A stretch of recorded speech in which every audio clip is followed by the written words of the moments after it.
Assalamualaikum warahmatullahi wabarakatuh. Perkenalkan, nama saya Wahyu Nur Setiawan. Saya mahasiswa Magister Teknik Sipil Universitas Islam Indonesia tahun 2024. Pada kesempatan kali ini saya akan menjelaskan resume materi terkait dengan manajemen kebencanaan. Manajemen kebencanaan sendiri terbagi atas beberapa hal, baik secara overview, kemudian paradigma dan prinsip pengendalian bencana dan manajemen kebencanaan, kemudian terkait dengan sistem nasional penyelenggaraan kebencanaan, penyelenggaraannya sendiri, dan disaster management, early warning system, sekaligus ada beberapa hal lain yang akan dijelaskan dalam kesempatan kali ini. Bapak Ibu dan para pendengar, secara overview pengertian bencana.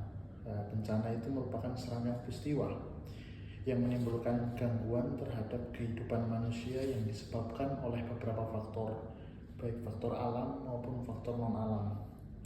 Adapun faktor manusia juga mempengaruhi terjadinya suatu bencana tersebut, dan bencana ini menimbulkan kerugian harta benda dan dampak psikologis seperti yang tertera pada Undang-Undang Nomor 24 tahun 2007. Jenis bencana sendiri ada 3 hal.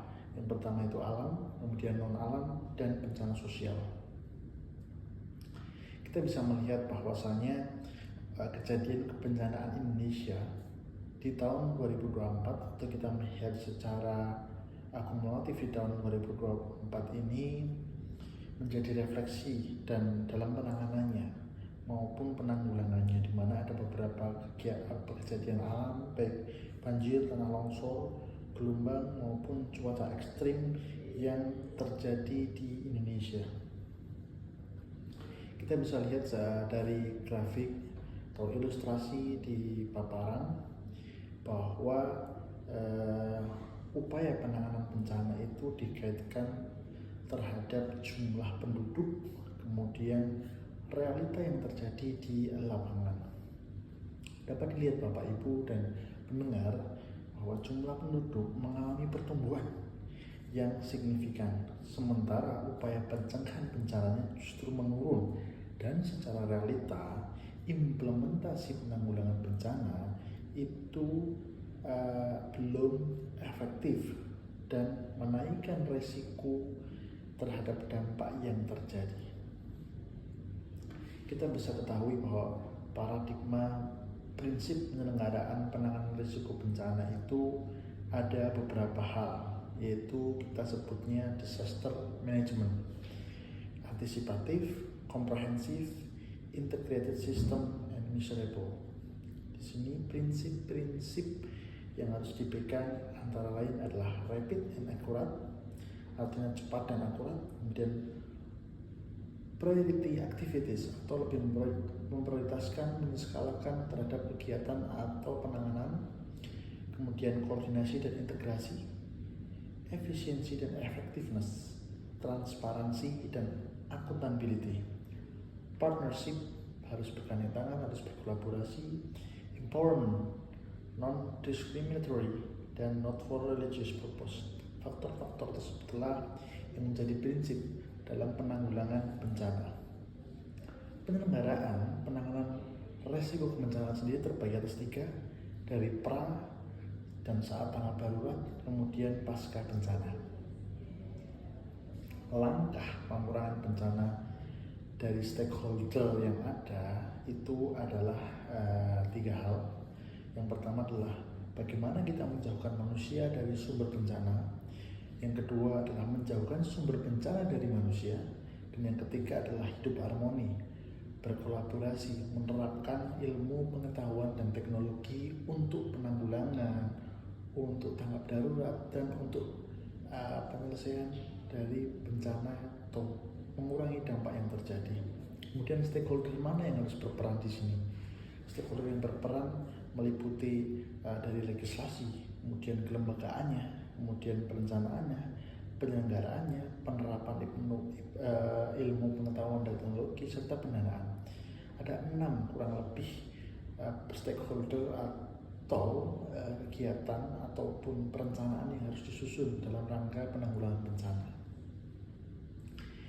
Dalam sistem penanggulangan bencana secara nasional, kita melihat bahwa ada 5 susunan dalam upaya menanggulangi risiko bencana. Yang pertama adalah lembaga atau struktur, bisa kita ketahui sebagai aparatur atau kantor atau pemerintah. Kemudian secara penanggulangan ini bisa saat saat terjadi maupun pasca. Kemudian ada kerangka kebijakan atau peraturan yang diterapkan. Jadi di sisi lain ada pemerintah, ada lembaga, kemudian ada penanggulangan, pengimplementasian dari kerangka kebijakan, pendanaan logistiknya dari APBN, CSR, APBD dan sebagainya, dan pendekatan penanggulangan. Ada 5 sistem nasional penanggulangan bencana yang harus dipahami dan diketahui. Kemudian penyelenggaraan penanggulangan bencana berdasarkan Undang-Undang Nomor 24 Tahun 2007 mengenai penanggulangan bencana itu meliputi 1. Pra bencana, 2. Tanggap darurat, 3. Pasca bencana, di mana 3 tahap ini harus dilakukan secara komprehensif untuk mencapai output yang optimal dalam rangka mengurangi dampak terjadinya bencana. Alurnya ada 3 stakeholder yang di sini harus berperan secara optimal, yaitu baik government, corporate maupun people. Tiga-tiganya harus berkolaborasi dalam rangka penanggulangan bencana. Konsep penanggulangan risiko bencana sendiri ada beberapa hal. Tujuannya adalah mengurangi dampak bencana terhadap kehidupan manusia, lingkungan dan ekonomi, membentuk masyarakat yang lebih tangguh terhadap bencana, dan memastikan pembangunan berkelanjutan dengan meminimalkan risiko bencana yang terjadi. Komponen pengurangan risiko bencana sendiri ada identifikasi, kemudian mitigasi, peringatan dini, kesiapsiagaan, dan adaptasi. Konsep disaster risk reduction dalam usaha meningkatkan kapasitas itu dengan menurunkan hazard, menurunkan vulnerability, dan meningkatkan kapasitas. Tentunya dalam hal ini adalah masyarakat dan komunitas sosial, sehingga risiko yang terjadi ini akan menurun. Untuk klasifikasinya sendiri, risiko bencana dan karakteristik sosial yang ada di Indonesia itu dilaksanakan dengan menilai risiko bencana yang ada, kemudian menganalisis ancaman yang ada, serta menerapkan strategi pengurangan risiko bencana.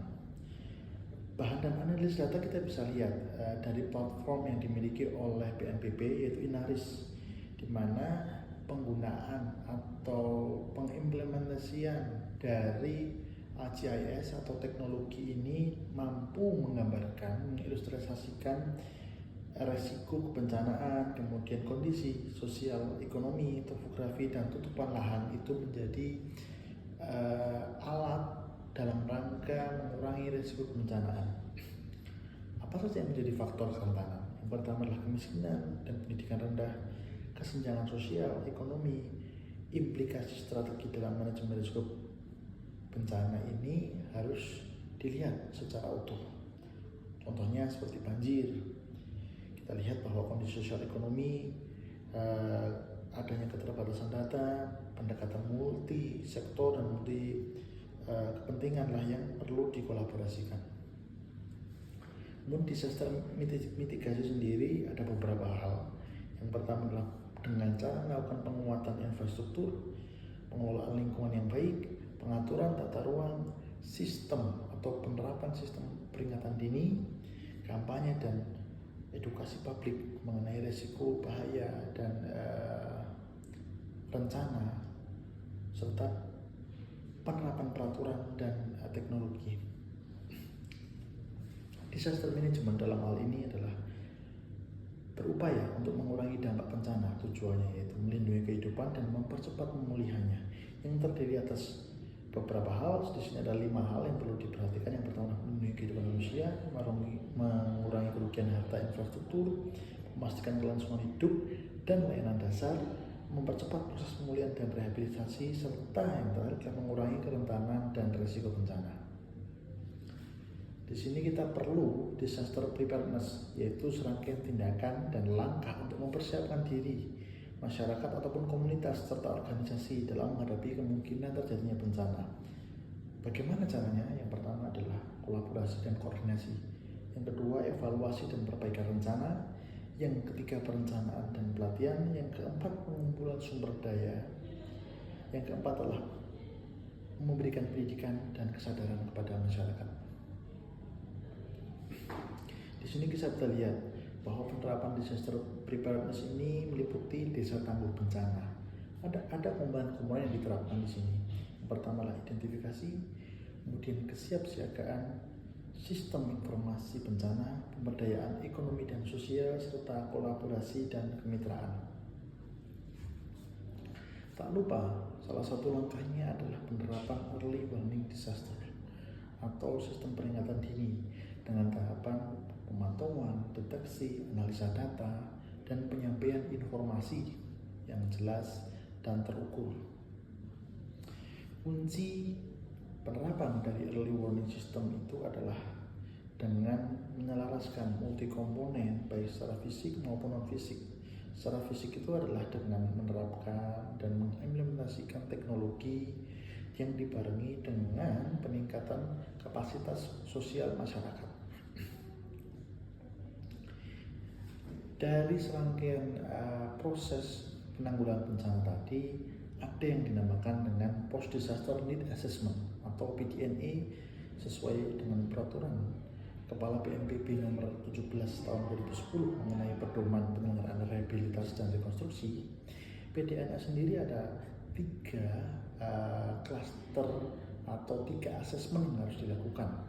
Yang pertama itu asesmen dari efek bencana, yang kedua asesmen implikasi dari bencana, dan yang ketiga adalah post disaster atau kejadian pasca bencana sendiri.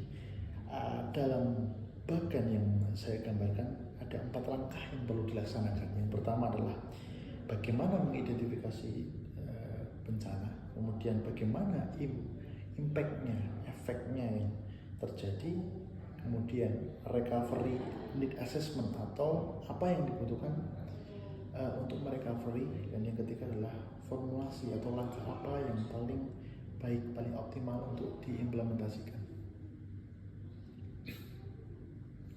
Komponen PDNA sendiri ada disaster effect assessment meliputi damage, loss, disrupted access, prevention, and resiko. Kemudian yang kedua ada disaster impact assessment meliputi ekonomi, fiskal, sosial, dan cultural, human development, dan lingkungan. Dan yang terakhir dari post disaster need assessment itu adalah bagaimana kebutuhan ini bisa tercukupi atau bisa kita antisipasi ketika terjadinya bencana atau pra bencana. Di sini ada rekonstruksi, kompensasi, penyediaan layanan, restorasi, dan pengurangan risiko. PDNA sendiri itu adalah pengkajian, termasuk di dalamnya kebutuhan pemulihan pembangunan manusia, di mana metode tersebut adalah perspektif mengenai sosial atau pembangunan kemanusiaan sendiri, di mana rehabilitasi dan rekonstruksinya sendiri tidak terfokus hanya kepada fisik, tetapi bagaimana lingkungan masyarakat, lingkungan sosialnya juga mampu untuk lebih punya kekuatan dan kemandirian dalam rangka menghadapi resiko bencana yang ada. HRNA sendiri menganalisa akibat dan dampak bencana serta kebutuhannya. Kita bisa lihat bahwa pengkajian akibat bencana atau kejadian bencana ini ada 3 hal yang penting, yaitu hilangnya akses untuk kebutuhan dasar, kemudian gangguan terhadap proses kemasyarakatan dan fungsi pemerintahan pelayanan, dan yang ketiga adalah meningkatnya risiko dan memburuknya kerentanan masyarakat yang terkena bencana. Ada beberapa hal atau 5 faktor yang perlu di-assessment. Dalam hal ini adalah perumahan, infrastruktur, sosial, ekonomi yang produktif, serta lintas sektor. Demikian yang dapat saya sampaikan terkait dengan materi manajemen kebencanaan, mulai dari pengertian, kemudian stakeholder yang terlibat, pengenangan pra bencana, tanggap darurat, dan pasca bencana, agar supaya dapat menjadikan referensi pendengar dan Bapak Ibu sekalian Kurang lebih mohon maaf. Assalamualaikum warahmatullahi wabarakatuh.